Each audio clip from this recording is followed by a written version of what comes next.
In this video, we're taking a look at our aluminum 240Z style front bumper.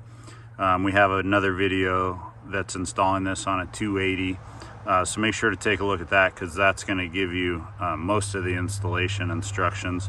However, the front bumper brackets are different on this one because it's a 240, so I wanted to take a closer look at that so you can see how the mounting on a 240 is a little bit different.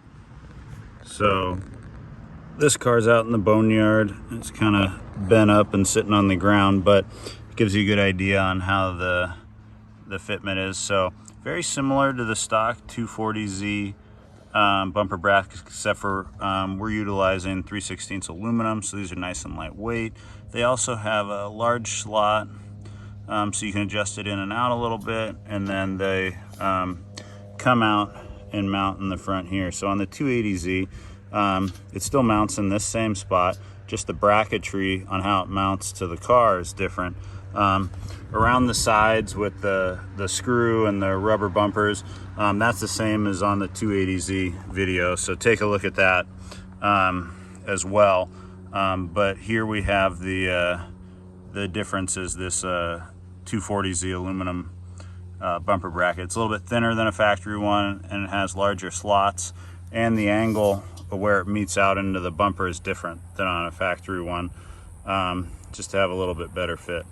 And so I'll go ahead and pull that bracket off and show you the bracket by itself.